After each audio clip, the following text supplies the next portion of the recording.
Ассалаумағалейкум, құрметті ойлан қазақ арнасының көрермендері. Сіздермен мен Маратбек Оспабек. Бүгінгі видеоны міндетті түрде соңына дейін көріңіздер. Бүгін кезекті рет Қытайдағы Шыңжаңда өтіп жатқан ауыл шаруашылық көрмесінен сіздерге видео көрсететін боламыз. Мына Қытайдың ауыл шаруашылық өнімдері өте жоғары деңгейде дамып жатыр. Оған дәлел мына өнімдер. Мына өнімдердің барлығы да Қытайда өсіп жатқан өнімдер. Қараңыздар, мына жерде әңгіліктер. Көріп тұрған болсаңыздар.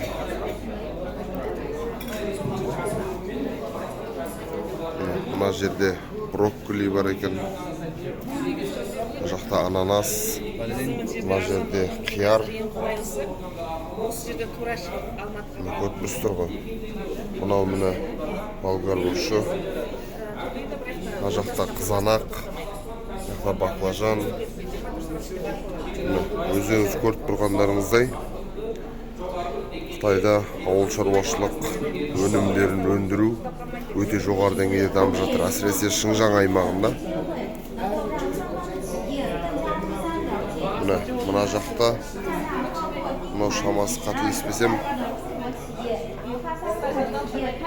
түсінбедім не екенін. Сіздер пікірге жаза отырыңыздар не екенін. Бірақ ауыл шаруашылық өнімдері өте жоғары деңгейде өндіріліп жатыр. Біз өкінішке орай ұйықтап жүрген кезде бұл жақта агро өнімдердің даму қарқыны өте зор. Біз ауыл шаруашылық өнімдерін өндіреміз, Қытайға экспорттаймыз деп жүрміз ғой. Бірақ ол уақытта керісінше біздің елге осы тауарлар кірейін деп жатыр. Мына қараңыздар, мына жерде нан. Ауыл шаруашылық бағыты да Қытайда өте жоғары деңгейде дамып жатыр. Көріп тұрған болсаңыздар. Бұның бәрі ғылымның арқасында, ғылым білімнің арқасында осындай өнімдерді өндіріп жатыр. Және кеше сөйлескен кезде келіссөздер барысында органика қылып та өсіріп жатырмыз дейді. Енді қаншалықты екенін мен айта алмаймын. Дегенмен кешелі бері осы жақта қонақта болып өнімдерін жеп көріп жатырмыз. Бірақ дәмі жақсы шынында да. Мына жерде апельсин. Мына жақта шамасы шабдалы болу керек. Мына қараңыздар, шабдалылар қалай өсіреді, ешқандай құрт жоқ. Мына жерде де алмалар міне.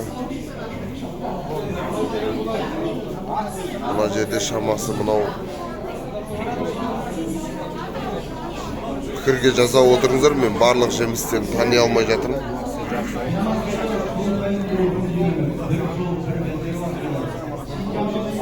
Дамы қалай екен, нереге? Дамы жақсы ма? Қышқыл. Мына жақта банан. Ғылымның арқасында өте жоғары деңгейде дамып кеткен. Bismillah деп көрейік.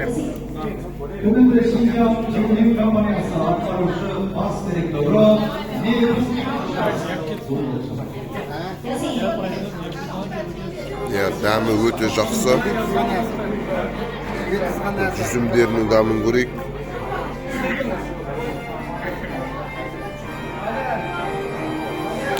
Өте әдемі. Мен енді өздеріңіз білетіндей 4-5 жылдан бері ауыл шаруашылығында жүрмін ғой. Тіпті міне ғылымның арқасында кивиде де өсіріп жатыр екен.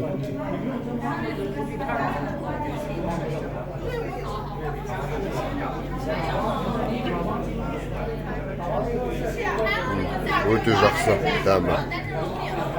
Altın ordu şeyler yapmak. Altın Şunu da içsem, химиямен өскен деп Altın orada bakar var ama meyve bakar. Ya. Şey dolar. айта алмаймын. Meyveler mi? Var mı? Органикалық жағы басымдау сияқты. Міне ғылымның арқасында қалай дамып жатқанын көріп отырсыздар. Бізге де осы өнімдерді көбірек өсіру керек. Дәмі шопағы жоқ қой ішінде. Әдемі өтеді. Бұл жақта негізінен Шыңжаң аймағында өндірушілер, өзіміздің қазақ қандастар көбісі, фермерлер. Солармен бізге көбірек тәжірибе алмасы керек. Осы Қытайда бүгін 3-ші күн жүрміз. Бұл жақта сол қандастарымыздан келіп үйренуге болады негізі. Ғылым пайдаланып, ауыл шаруашылық саласына да үлкен инвестициялар құйылып жатыр.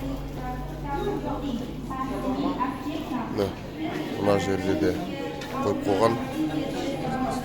Бұл бір бізге тиімдісі бұл жердің. Шыңжаңда сол өзіміздің қандастар және өзіміздің түркі тілдес бауырларымыз ұйғырлар. Олармен де келіп тәжірибе алмасуға әбден болады. Үйрену керек келіп. Үйрену керек және өзімізде жасау керек, Алла бұйыртса. Әрине бұл жақтан да алып кіргізіп атқандар бар. Біздің елге қазір мына жақта жүрген кәсіпкерлердің көбісі осы жерден алып ішке кіргіземіз деген ниеттері бар. Осы тауарларды. Бірақ мемлекетіміз даму үшін отандық өндірісіміз даму керек. Ол үшін осы жаққа келіп қандастармен араласып, Шыңжаңдағы қазақтарымыздан үйреніп, ғылыммен қалай жасап жатқанын көріп, содан кейін Алла бұйыртса өзімізді дамыту керек. Сонымен міне көрме. Негізі ана жақта мал шаруашылық өнімдері өте көп. Менің айтқым келетіні, қазір визасыз режим енгізілді. Еш уайымдамай, алаңдамай өтіп келіп, қорықпай, үйреніп, ғылым білімін игеріп Қытайдың ошақта қандастарын үйреніп, өзіміздің елдің отандық өндірісін дамыту керек. Сонымен видео ұнаған болса, видеоға лайк басыңыздар, пікір жазыңыздар, сұрақ қойыңыздар, видеоны басқа қандастарымызбен бөлісіңіздер, және арнаға жазылмаған болсаңыздар, жазыла кетуді ұмытпаңыздар. Сіздермен бірге болған мен Ернар Мұратбек Оспабек. Ассаламу алейкум ва рахматуллахи ва баракатух.